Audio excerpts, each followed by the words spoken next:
Once you begin to work seriously with the cultivation techniques for internal power that I've covered in a lot of my books and other films, a lot of you are going to want to start moving at least a little bit closer to deployment, which in our imagination is a kind of self-defense, maybe single combat of some kind, athletic sports, street defense, that kind of thing. And that's not my specialty at all, but I want to give you one technique or one set of protocols that will help you to go 1 inch closer, like a sort of a bridge method, to move in the direction of deployment. I'm not saying that what I'm going to show now on this film is in any way a realistic fight system or protocol. It's not, okay? It is still an internal training protocol. It's sort of a bridge. It's moving 1 inch beyond cultivation towards deployment, but still nowhere near or at deployment. The key concept here, as always with my stuff, is the idea of charge. If you've read my other stuff, you know about the ARC model, which is accumulate or activate in the lower abdomen and the dantian, slam it off the ground from your feet upward, through your entire body, back, everything, even through your head. A yin version of the energy goes through your head, out through your arms and hands. And that is the energy model of the Tai Chi classics. It's also what all my stuff is focused on. So in experiencing that, there are 3 very crude high-level stages, and there are many sub-stages and sub-experiences you can have there. But essentially what it boils down to is zero charge, where you have no charge. You're physically going through the motions. That's 99% of the people out there, 99% of the time. They just don't feel it. They can't work on it. If you can't feel it, you can't feed it. That's all. You just have to relax more and hope for the best. Cross your fingers. Over time, though, if you work in the right way, you'll begin to develop what I call broken charge, which is that at certain moments during a movement pattern, you will feel a sudden surge of the power in the arc model along the arc circuit, exactly as described. And when that begins to happen, it's really fun, it's amazing, it's pure validation.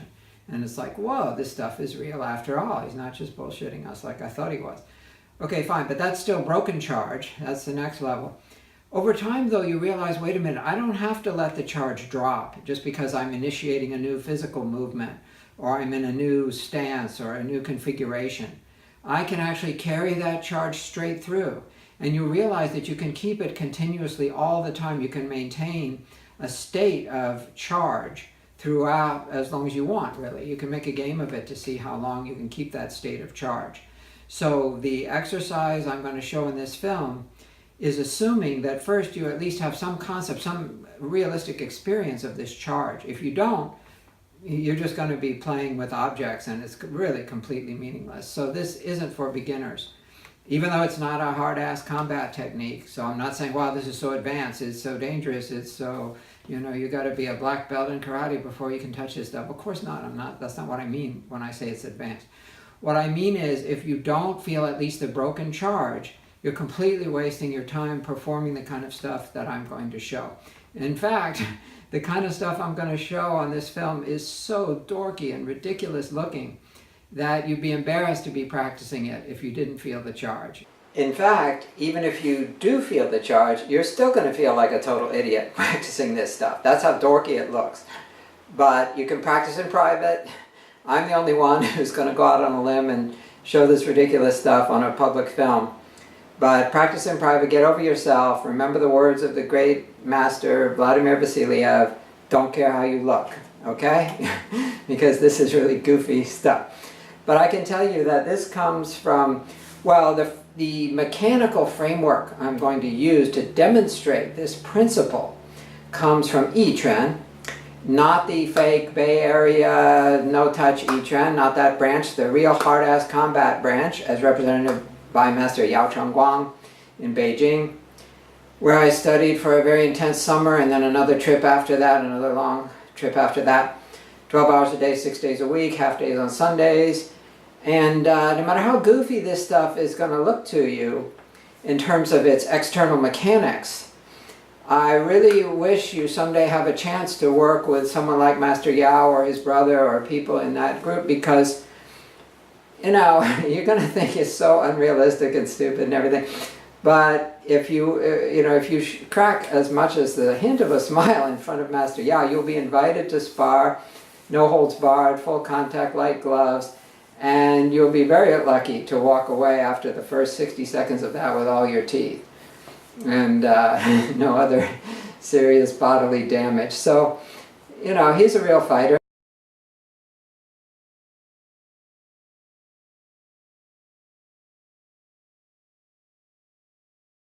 Now remember though that what I'm showing in terms of the mechanics is what I call foundation. That is to say, whatever you have to do physically to get your work going, just as a vehicle for your internal work.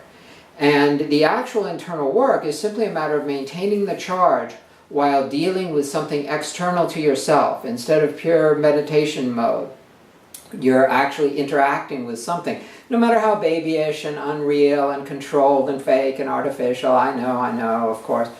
But it is something outside yourself. So that's why I say it's like a 1 inch toward a bridge towards something real. It is still pre-combative, totally pre-combative. And yet it's moving just a little bit beyond the pure cultivation stage.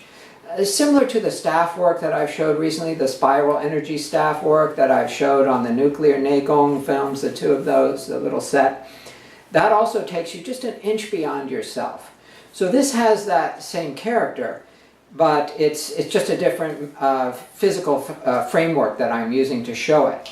And it's a striking protocol in terms of its physical activation. So I could have used anything. I could have used Bagua striking.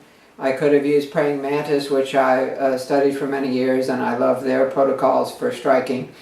And anything else, it doesn't matter. Xingyi, of course. Xingyi has a whole bag hitting protocol too that I could have used. But these other arts are even more complex than Yichuan in terms of their physical framework. So I just thought I'd use the simplest one, even though it probably looks the goofiest of all. I don't know, praying mantis looks pretty goofy too, I guess. But this looks weird, and you're going to get laugh, you're going to roll on the floor.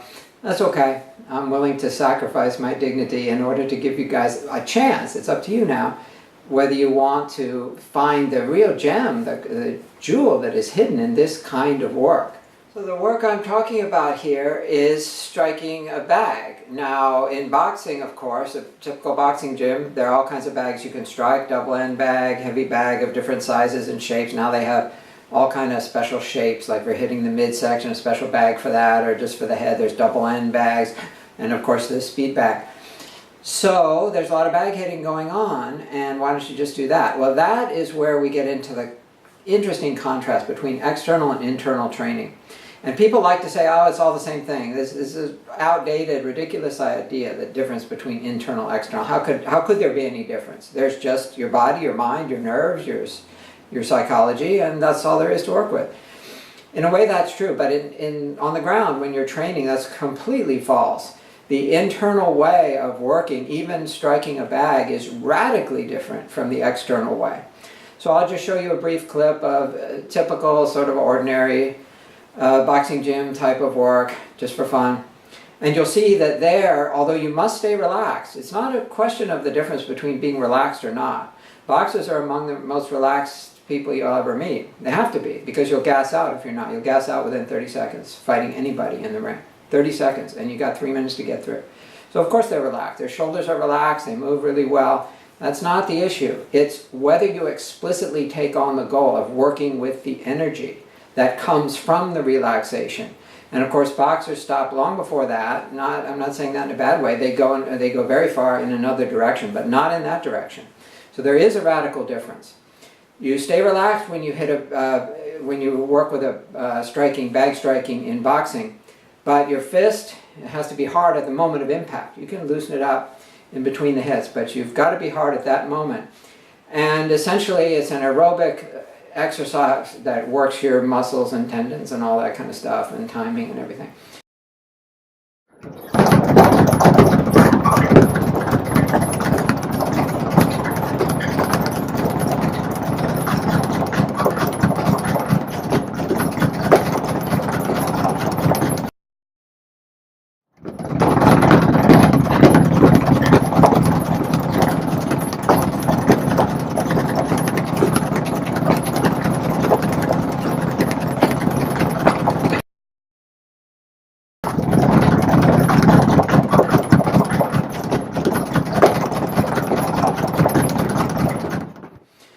This work is completely different. We're going to use a very small, dinky little bag. This is called mianhuaqiu in Chinese. It's a very small bag, just a couple of inches diameter, filled with cotton or some other very light material tissue. It could even be some sort of light sand, fine powder of some kind. Doesn't really matter. And it's on a string. And this mianhuaqiu is something that Master Yao emphasized with me when I was there, the full summer I trained with him. And although I'm sure he teaches it to everyone, it's part of their curriculum in some sense, although I'm not sure I saw it listed on the syllabus, but it's definitely part of their curriculum. It's also part of traditional Xingyi training, to hit a small, very light and delicate little bag, not one of these, 200-pound wildcard gym type of heavy bags at all. And he emphasized this with me. I didn't see him teach any other person, either a Chinese student or foreign student, in the whole summer I was there. But with me, he'd take me off to the corner, he'd hang up one of these things, and we'd work on this. So, although I'm sure everyone learns it, I just throw that in as a historical note. Anyway, I really liked it, although Yi-Chuan does not recognize the kind of energy that I talk about. So he never talked about it in the terms that I'm going to talk about it. So don't take me as a representative of Yi-Chuan here. I am merely hijacking this framework, this external, foundational framework in terms of mechanics and action, and I am then levering onto that, or slathering onto that, the internal energy activation ideas that come from other arts and the other stuff I've talked about in my books. So there's a conceptual split here between the foundational work that you do, whatever physical framework, whatever type of striking you do, whatever type of target you have, that's foundation. Activation is the internal protocol of what's your real purpose for this. Is it like the boxing speed bag that I showed, which is basically a physical conditioning exercise, or is it to work on your charge, the charge I talked about before? Continuous charge is the concept here. And I could just as well have used praying mantis striking or bagua Xingyi, traditional Xingyi, or anything else to demonstrate this. It doesn't matter that much. It's just that the Yi-Chuan is a simple and clear foundation to work with. So what you'll be doing in the Yi-Chuan, using the Yi-Chuan foundation for the energy training we're going to do, is you're basically going to be striking this bag, but you're going to stay relaxed all the time. You're going to be applying the Xingyi idea of ultimate relaxation, so that there's nothing but your mind and the shape that your mind controls within your body, and no tension. And you'll notice that once you start to hit something, anything, even this dinky little kindergarten toy, once you begin to feel that, oh, there's a sort of combative purpose here and there's a target and all that, you're going to be amazed at how tensed up you get. So the first lesson of this is just to throw away all that tension. You're just touching. You are using your fist to touch this thing. Not to hit it, not to destroy it, not to make it swing wildly. You are just touching it from a certain distance, from a few feet away. You want to have a feeling of reaching as you do this. So there is some physical activation, but you just have to keep yourself as loose and relaxed and slow as possible. And that contributes to how dorky it looks, right? Because for one thing, it's going to look tense, it's going to look slow, it's going to look clunky and stiff. That's just inevitable. That's the nature of the framework that we're using. But no matter how stiff, slow, clunky, and kind of tense it may look from the outside, on the inside, you should, if you're starting from the advanced foundation I talked about earlier, you should be experiencing that activation at every moment. Pre-contact, contact, retraction. You don't break it. Try not to let the charge break. That is the fascinating thing about this, because it's one thing to sit in meditation and feel something like a full body charge. People do get that from meditation. But to continuously strike a real object, no matter how babyish, no matter how kindergarten this thing is, it's just 1 inch beyond yourself. So it gives you a psychological challenge, an energetic challenge, and even a physical challenge of how do you work with that and maintain the charge all the time. Now, the technique I'm going to show here is based on Yi-Chuan, like I said, and Yi-Chuan has a set of techniques that the names are borrowed from boxing, and the basic actions are borrowed from Western boxing. It's sort of a mixture of some basic Xingyi techniques, kind of crossbred with an early 20th century idea of Western boxing. And it looks absolutely ridiculous, okay? I'm saying that up front. It looks like a parody of boxing. And it has sort of a jab and a cross or a right straight type of contrast, and you just do those in alternation. It also has a sort of a equivalent to an uppercut, equivalent to a hook, and some other even weirder ones that I'm not going to show at all.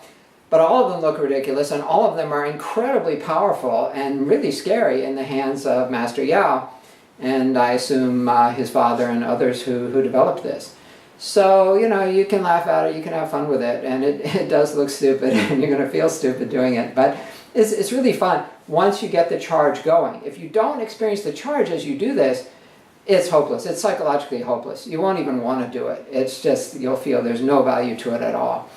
So it's an advanced exercise. In this film, I'll be showing mostly the jab and the straight equivalent, that constant alternation.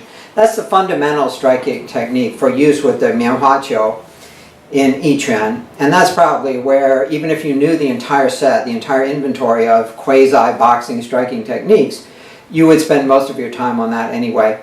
There are these others. There's an uppercut equivalent, the hook equivalent, and some sort of overhead type of things, some shovel hook type of things. There are even karate chop types of moves you could do. All this other stuff, but it all has the same characters. And I think the easiest thing to do is just the jab cross alternation. So I'll spend most of the time on that. I might show just a few seconds of some of the other techniques. But it's all the same. It's all based on the same principle. Now, there's also a little bit of body work and footwork. It isn't just the punching moment. You also distribute your weight differently according to whether you're doing the lead punch or the cross punch, the straight. So let's say your left is your lead, just like normal boxing, and you're doing a jab. You get into kind of a 50-50, a weird kind of up on your toes, 50-50 stance. And when you're doing the straight, the right, let's say the right straight, you're sort of pitching yourself forward in an interesting way. Your body and your weight distribution are going to feel weird if you've come from boxing.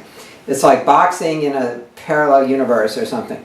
But it doesn't matter. The point is, you can use any foundation you like. However you know how to strike, you can apply that as your physical framework and then use the energetic techniques and use this kind of target, and you can get exactly the same effect. So don't sweat too much about the mechanics of this. Go ahead and learn Yiquan if that interests you, or just import your own set of striking techniques using the principles that I've talked about.